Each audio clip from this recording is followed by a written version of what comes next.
Alright, welcome back. And in this video, we will now finish translating the VTK layer, specifically the VTK CPP file. And before we do that, let's go back to the header file and just look at this really tasty cleaned up header file now. We could even do some more cleanup by using here a pragma. Pragma once. It's even neater. Okay. So, and last time I just told you to include those methods, and now I will explain why we need those. Well, this is also the standard VTK way of doing stuff. So you will first specify what kind of data you will need, then what kind of output you will produce, and then you implement the actual execution of your algorithm. All right, and let's do it. So let's go to the CPP file, and now just follow the guide again. Okay, so first include necessary dependencies. We will now need TTK utils and TTK macros. Okay. Then we need in the constructor to specify the number of input and output ports. And all the other stuff here can now go away since we decided to do this already in the header file. Okay, done. Then, like I said, we now have to specify what kind of data our filter requires. So you can just copy paste this in here. And usually you can just go with this syntax, so you don't need to change anything. Basically, it just says that this filter will require at the first port a VTK dataset. So then 5.4, we need to do to specify what kind of output we produce. And by default, we will just produce the same data type at the output port that was passed in. But if you transform the data and produce some specific output data type, you can specify that with this snippet here. So info set VTK data object and data type name, and then set it to whatever you need. All right, but usually you can just stick with that. Okay, so in the alt interface, basically the request data method was hidden from you, and internally it called the doit function. And basically that was an unnecessary nesting step, and we now just do that more verbose by just doing the direct request data method stuff. So you can just replace this basically doit function with this call, with these calls, and you basically get the same thing. Here, a lot of filters still use this memory class to report memory usage, but usually you can delete it since it's a little bit buggy and stuff. Let's talk again with Julian about this, but my recommendation is to delete it at first. Okay. And so the VTK way of retrieving data sets from the input and output vector is just doing it like this. So you specify what kind of data type you expect the output or input to be, and then you fetch the data from the input or the output vector. And of course, this data type will depend on what you specified in the input and output port information. All right. So basically, this inputs check can go away. And here I can already see that in the remaining code, the first input and output was not called input dataset, but just input and output. So to make my life easier, I will just replace those here, and this can go away, and then theoretically the rest can stay the same. But I would also recommend, if you already added, to slash code where possible. So for example, to check if there's no input, theoretically you can skip that check, since the VTK pipeline should make sure that there is actually a data element at the input port, or it should already complain earlier in the pipeline execution. So I will keep it for now, but just remember you can theoretically delete all of that. And then also, this is more like a philosophical kind of thing, but the input could actually be empty. So why should the pipeline stop executing at this point when there's just an empty input? So theoretically that should also go through. So if that would be my filter, then I would probably also delete those statements and checks. Okay, let's see what the to-do list says now.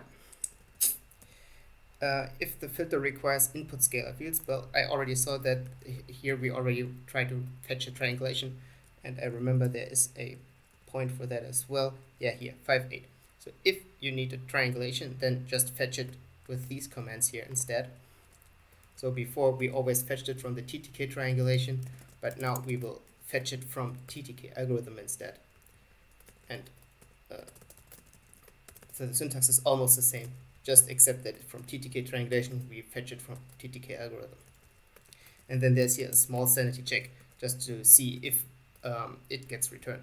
And theoretically you don't have to print some error here, since the get triangulation method will already complain if it's not possible to produce a triangulation. Okay.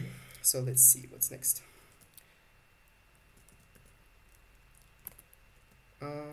Yeah, so that's why I said this can go away. Oh, I see. I prepared already some code. Then I didn't even have to copy paste that. Yeah, triangulation set wrapper, we don't need that. And here we before called some member, some functions on the member parameter, but since we now inherit from the base code, we can do this directly. So we do this setup triangulation call, which should, by the way, be now also renamed to precondition triangulation, but here in this module it was still called setup triangulation. Then we don't need any wrappers anymore, so that can go away. This makes sense, so the output is still a shallow copy of the input that can stay. Oh, and now we come to this difficult point of actually fetching input and output arrays. So let's start with the input scalar field. The easiest thing is you can just copy paste the snippet I already provided here in the spreadsheet. So where is it? Let me have a look. Yeah.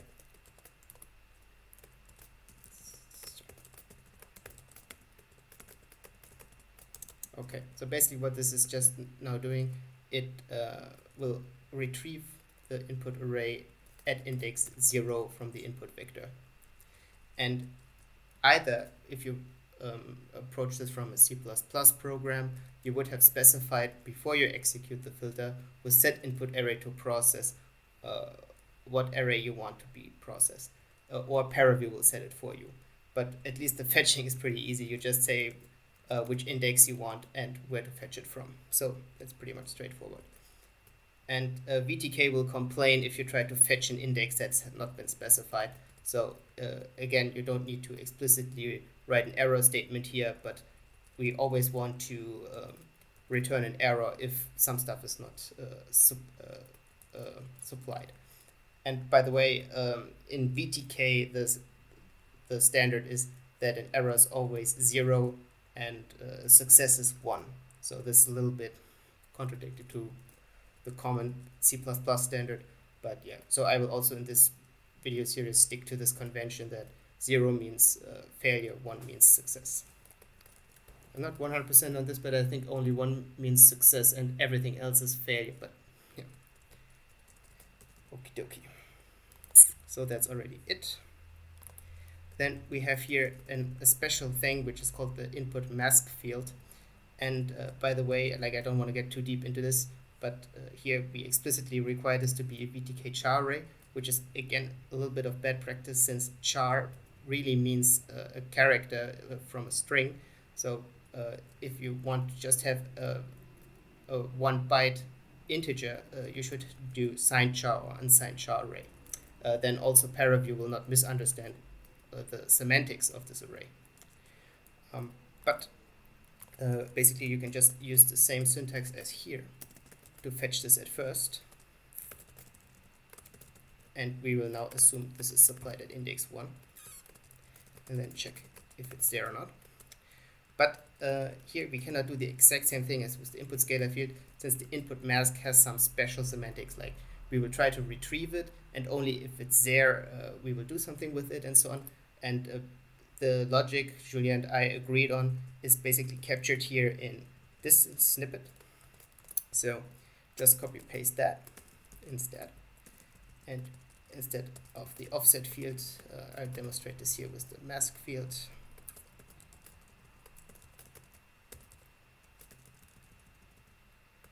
This is why I said like earlier this will be a rough video, because this is now unnecessary.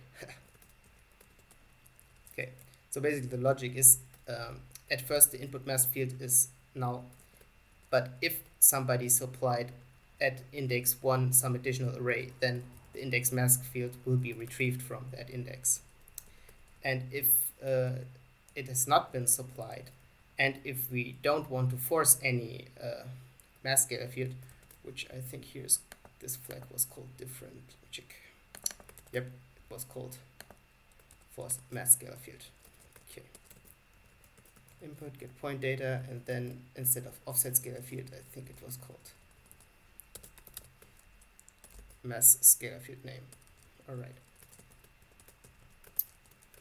Then this can go away. This can all go away. Yeah, if you want to have that additional check to see if the first array is really a scalar array, so the number of components is 1, you can keep that in here, but we should use the new debug API, which would just be print error, because then you can skip all this prefix stuff and you can just focus on the message you want to print. Sweet. And like I said, I'm not 100% sure, but I would just return 0 in this case. We don't need that. I will later say some things about how to print some information, like what arrays we will use and so on. I should read ahead. It seems like I prepared already some stuff I don't use right now, but okay. Yep, this can all go away. Oh, yep, here we can at least make sure that we use the correct name that we retrieve here. I don't know if I said it already, but basically if we didn't force any specific input mask scalar field and it is still null, we just try to retrieve the array with a default name, and even if it's then still not there, we will just not use it in the algorithm. Okay, here this is basically a very complex way of initializing the output array based on the input, which can be shortened with just 1 or 2 statements. So basically all of this can go away. And here, this time I remember that I prepared this already. So basically we just want to create an output scalar field, which is of type VTK data array. And we just take the reference created from the input array when it creates a new instance. So this is basically now just the same data type as the input array. And then I just do a deep copy of the input array, and then we add this output scalar field to the output. Done. Okay, so just these 3 lines of code. Okay, yeah, jumping back and forth here between the spreadsheet and what I'm doing already in the code. Let's see if we do need to do something else. Okay, I already did the triangulation thing. We have the scalar field. Here in this example, we didn't have an offset scalar field, but the mask scalar field. All right, that should all work. Okay, so now instead of calling the member, we just do this directly. Okay, and then this get void pointer is now deprecated, so we have to use something else instead. And this is provided by TTK utils called get void pointer. And then the parameter is just the array from which you want to retrieve the null pointer, the void pointer. Okay, that's correct. Then the same goes for the output scalar field.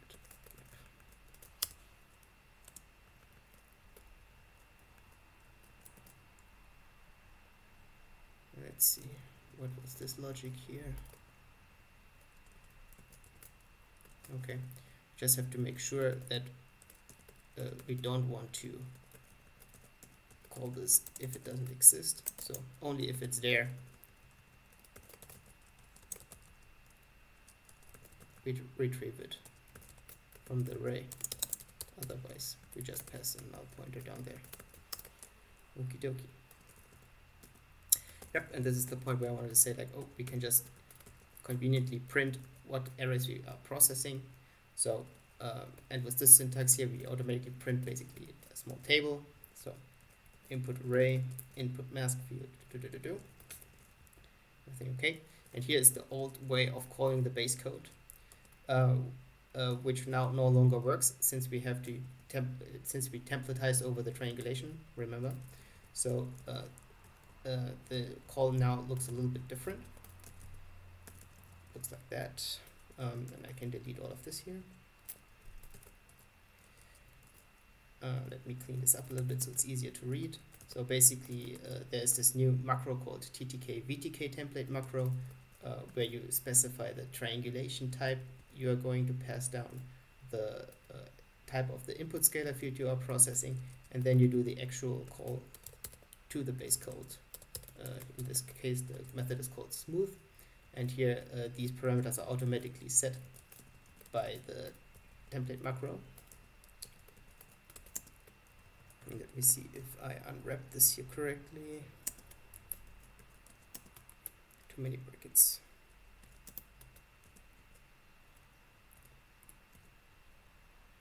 Yep, looks correct. Good. And here's an old statement that prints the memory usage that can also go away now. And remember, since we are now in the request data method, you should return 1 at the end for success. Okay, did I miss anything? No. Yeah, here's again the thing reminding me that I should mention what kind of output we should provide. Okay, I guess that's all. So in the next video, I will try to compile and see if we miss anything. So see you then.